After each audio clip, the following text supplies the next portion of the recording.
So I'm going to start exercising in a little bit, so I'm going to make this video quite quickly. But it's going to be about what it's like working in a narcissistic work environment with a narcissistic boss. Now, what you have to understand is there are cliques at work. By that I mean the CLIQUE kind of clique, not the CLICK kind of clique. And what I mean by that is there are groups of predatory people. And it's actually funny. It's kind of like that movie Mean Girls with Lindsay Lohan. You know, back when she was actually bangable, back before she had a hard incidents with the drugs and the alcohol that completely demolished her physical appearance. So at one point in time, while I was at work, it was literally like the movie Mean Girls. You had different cliques of different groups of people, but at my work it was more one clique, and they made sure that it was one clique. And the reason why is because anybody that didn't fit that criteria, didn't fit that negative profile, that profile of being a liar, a cheater, having glib, being very good at lying, being very good at making people feel badly about themselves. They weren't in that clique, and they did not last long. And that's why that place of employment is a hellhole, and why nobody wants to work there. Because they will basically nitpick you until you end up dropping out. Now, I didn't drop out. I didn't let them make me quit. I made sure they fired me because mainly the reason why was I didn't want to betray my clients that I worked for. It had primarily to do with my clients, and people couldn't even understand that. But what got me to start understanding the role that and I will refer to him as my former friend that works there, played was when I went to human resources. Now, what you have to understand is human resources is not human resources at this place. And really at all places, human resources does not represent the employee. Human resources represents the workplace and makes sure the workplace doesn't get sued. So essentially what happened with this dude is he came in to monitor the situation. I don't know what the reasoning was, but the chick, now he knows this because he was there, the chick that's supposed to be in charge of human resources, I had to go to human resources probably 5 times or so in 2 years that I worked there, but they would never give me anything in writing to say that I went to human resources, regardless of how much I asked. And that's why my email that I made before I left, calling this dude out for the rumors, I made sure that I made a physical copy of it. I hung on to it, and I gave it to a few other people that they could hang on to. So I know that I have that email. Because they would never give me anything in writing stating this, or this. You know what I mean? The only way they ever got anything in writing is if it was incriminating to the employee that they were trying to push out of the place of employment. So it's that simple.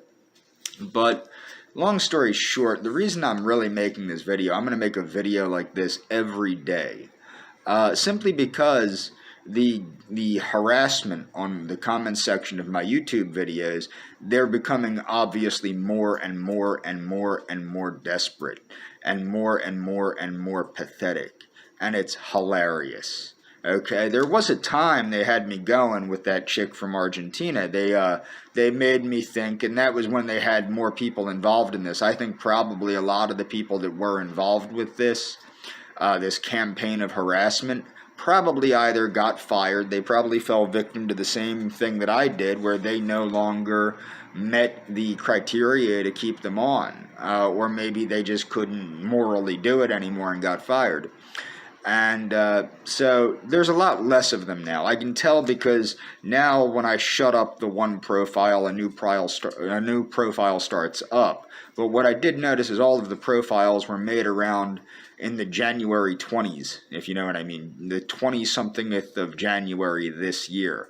So they're new profiles. Some of them have the names of old profiles, but they are new profiles, and they're trolling profiles. How do I know they're trolling profiles? Because they were just made, they have no content, there's nothing going on, they comment on nobody's pages but mine. Okay, so they're definitely trolling. They're trolling accounts made to harass me. Now, back when they were harassing me over my friend from Argentina, they had about, I don't even know. The first one was the first one was Ice Queen, Your Worst Nightmare. That was the first one. Then it was Tig Manson. Then it was Chimichanga Chimmy. Then it was, I'm not even going to say that one because that's offensive to my friend. Then it was any number of people. They had a whole lot of them. Even the newer ones, Charlie Marmite was one of the ones that was back then, but that profile was taken down and started back up again. So the point is it was, at least at one time, an organized campaign of harassment making use of multiple parties to harass one person with multiple accounts, okay? But the script was always the same. You're crazy, you're loony, you're this, you're that, you're, whatever. It's all the same crap over and over and over and over and over and over and over again to try and get me unsettled. It doesn't work. Especially now that I know that my friend isn't talking to me. I don't really have anything to lose at this point. The only thing I had to lose was the chances of her talking to me again. That's out the window. So it doesn't really matter to me. You can't really do anything to me. There's nothing you can do to me. And honestly, I'm on top at this point. What do you have on me? You can annoy me until I leave and move to South America for good, and I end up on top anyway. So that's basically the bottom line. But at work, how it would work is the same thing. They would utilize, the head supervisor would utilize various people as agents, one of my friends that I haven't talked to in quite a while, but she was a therapist there that was forced out. And she explained to me is they're all her puppets, meaning my supervisor's puppets. They're all her puppets. And I think a better term would be earpiece. They all whisper into her ear. And that's how she'll repeat things and exaggerate things. There was one time she wanted to force me to go to therapy because of what I was doing. And that's a way to make you feel like you're crazy. You need to go to therapy. No, you need to go to therapy. You know who you are, and you need to go to therapy. But how it works is they'll say, you need to go to therapy. Not to mention, the insurance we had at that employer didn't cover therapy.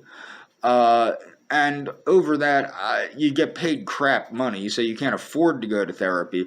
So I was in an employee meeting, and I've been through therapy. I've been through lots of therapy in my life, and I don't believe therapy works well for me. I always responded better to supports-based interventions. I stated that. Things like case management, things of that nature. That's what I responded to better. Therapy does not work well for me, okay? And that was what I stated in an employee meeting, which was the wrong thing to state in an employee meeting full of therapists, because they think that therapy is the answer to everything. And the one dude, who I like to call a racially confused Irishman, he got very offended. And he told this supervisor that. And then she starts telling me how I'm saying therapy is useless, and I'm spreading lies about therapy which is not true. I never said one thing to the clients about therapy being useless. What was actually kind of funny is what I explained to the clients is that you need a multitude of services to meet your needs, which is what was left out. So allegedly, what I was saying to the clients was actually the opposite of, I was trying to get them more business, not really to get them more business, but to help people. What I was explaining is that you need to have enough varied supports that you're getting the support that you need for your unique situation. Some people need more than therapy. Some people don't need therapy. Some people do well with meds only. Although, I was explaining to people, some people just prefer meds only because of the placebo effect, in my opinion. A lot of people get better thinking that the pills they're taking are working when they're not. But they think they are, so they do actually operate better. Not much better, but they think they're operating much better because they're told they are by their doctor. So the point is that I stated, you need a varied support of multiple services to provide for you. Support services like case management, social work, peer support, and therapy. And you need any combination of that suits your unique issues, your unique problems. And this was for people in what's called a partial hospital. What a partial hospital is after the person gets out of inpatient hospitalization, they would come to the partial hospital, where I would run a multitude of groups. Sometimes I would be the only person in there running groups for a week straight, okay? Because they required not only that, they required one-on-one therapy, which requires everything requires paperwork. Everything has to be followed up with paperwork. So when they knocked it back to one therapist, because they promoted the racially confused Irishman, it was basically me and another woman that received literally no respect, and that's why she left. She was an older woman that had an associate's degree, but she was grandfathered in, but she was probably the best therapist there simply because she was doing therapy since the frickin' 70s. And they didn't respect her worth anything, and that's why she quit. Now, with me, the exaggeration was that I was telling people not to go to therapy and that therapy doesn't work. That's not what I said. In fact, I don't even think they know what I said to the clients, but what I said in the employee meeting was that therapy was not something that worked for me in particular. But that was the wrong thing, and I said it wasn't something I was willing to pay for. I'm not willing to pay for something that doesn't work, is what I said. And they took that as, well, this guy's saying that therapy doesn't work. I wonder what he's telling the clients, or something of that nature. Now, I wouldn't be amazed if one of the clients told their therapist that I said they don't need therapy.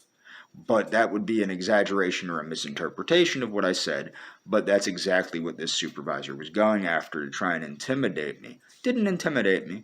She doesn't intimidate me yet. And it is funny to watch them squirm as they try to come up with more and more accounts and more fake personalities to try and get me off my center. But the thing is, they can't, because I'm winning. That's right, I'm winning.